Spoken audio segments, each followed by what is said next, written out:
When we think of the ancient Egyptian pyramids, we almost always picture those massive, smooth-sided giants at Giza, right?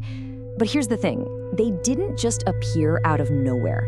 They were actually the final product of a long and pretty dramatic journey of architectural trial and error. So the big question is, how did the Egyptians get from a simple stack of steps to the perfect geometric slopes that we all know today? It all starts with this simple question. Why don't the Great Pyramids look like this? This is the stepped pyramid of Djoser, the very first one ever built. And you can see its shape is totally different. To understand the journey from this stepped design to that smooth one, well, that's to uncover an incredible story of ambition, failure, and a brilliant engineering breakthrough. Okay, so let's start at the beginning. We're going to rewind it back to the 3rd dynasty around 2630 BC to a king named Djoser.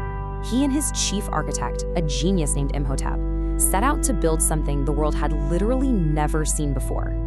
What's so fascinating is that this 6-step pyramid wasn't built from a single blueprint. Nope, it kind of grew organically. Imhotep started with a traditional flat-topped tomb called a mastaba and just kept adding to it. He built it bigger, then bigger again, and then started stacking smaller mastabas on top, creating this incredible 6-tiered monument. It was a massive achievement built with a revolutionary technique that would become super important for the next part of our story. So here's the key innovation, the secret sauce. Instead of laying the stone blocks in flat, horizontal layers like they used to, Imhotep's builders angled the courses inwards. Each layer sort of leaned against the one below it. For a stepped design, this created an incredibly stable structure. It was an absolute stroke of genius, but it had a hidden flaw. A flaw that would only show up when the next generation of builders tried to take the pyramid to a whole new level. The step pyramid was a total game changer, but it was just the beginning. Now we jump forward to the 4th dynasty and a pharaoh with an even grander vision, King Sneferu. He looked at the step pyramid and thought, that's great, but I can do better. He wasn't satisfied with a stairway to the heavens. He wanted geometric perfection. Sneferu became completely obsessed with creating a perfect, true pyramid, a monument with smooth, sloping sides that would look like the rays of the sun god Ra shining down on Earth. And to make this dream a reality, he became one of the most prolific builders in all of Egyptian history, launching not just one, but 3 enormous pyramid projects. His quest for perfection really played out in 3 acts. It started at a place called Midam, where his team tried to basically turn an existing step pyramid into a smooth one. Then he moved to Djoser and started a truly ambitious project from scratch.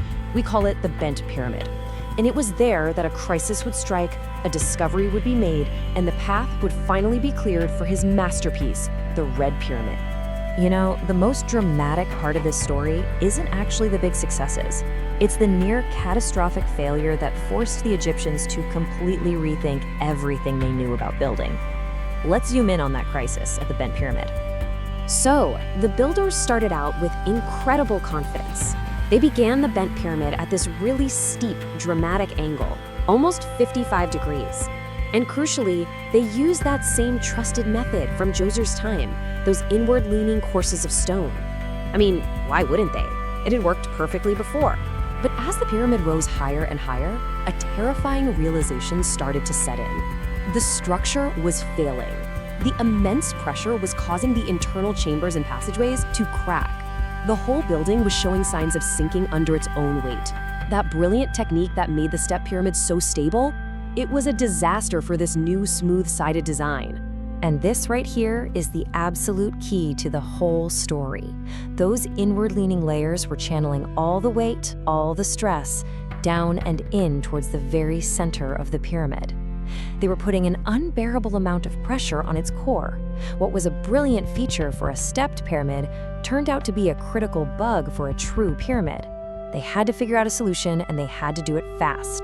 But you know what they say? Necessity is the mother of invention. This moment of crisis forced an absolutely incredible moment of genius, an innovation that would define the rest of the pyramid age and make the Great Pyramids possible.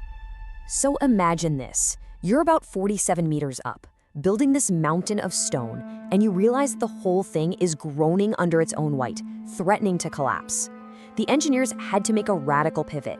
They had to change the entire plan right in the middle of construction to save the project from total ruin. So first, they made the change that you can see from the outside. They dramatically reduced the angle, flattening it from that steep 55 degrees to a much gentler, much more stable 43 degrees. And that, of course, is what gives the pyramid its famous bent look. But the really important change was one you can't even see.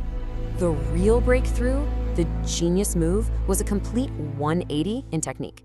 They totally abandoned the old method of inward-leaning courses. Instead, they started laying the stones in flat, horizontal courses, just like building with Lego bricks. This new technique distributed the pyramid's massive weight evenly, solving the stability crisis.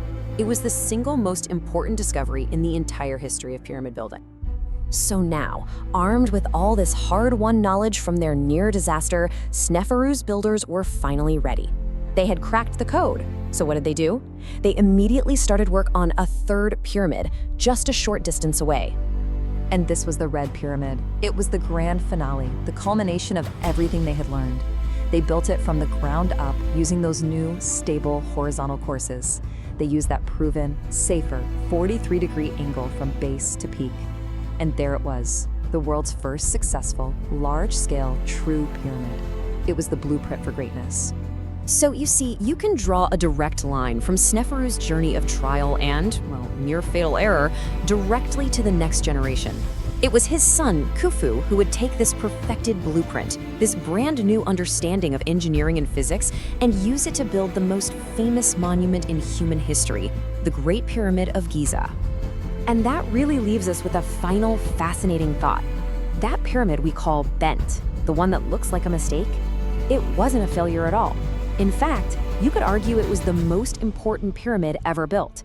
It was a real-time laboratory where engineers solved an impossible problem.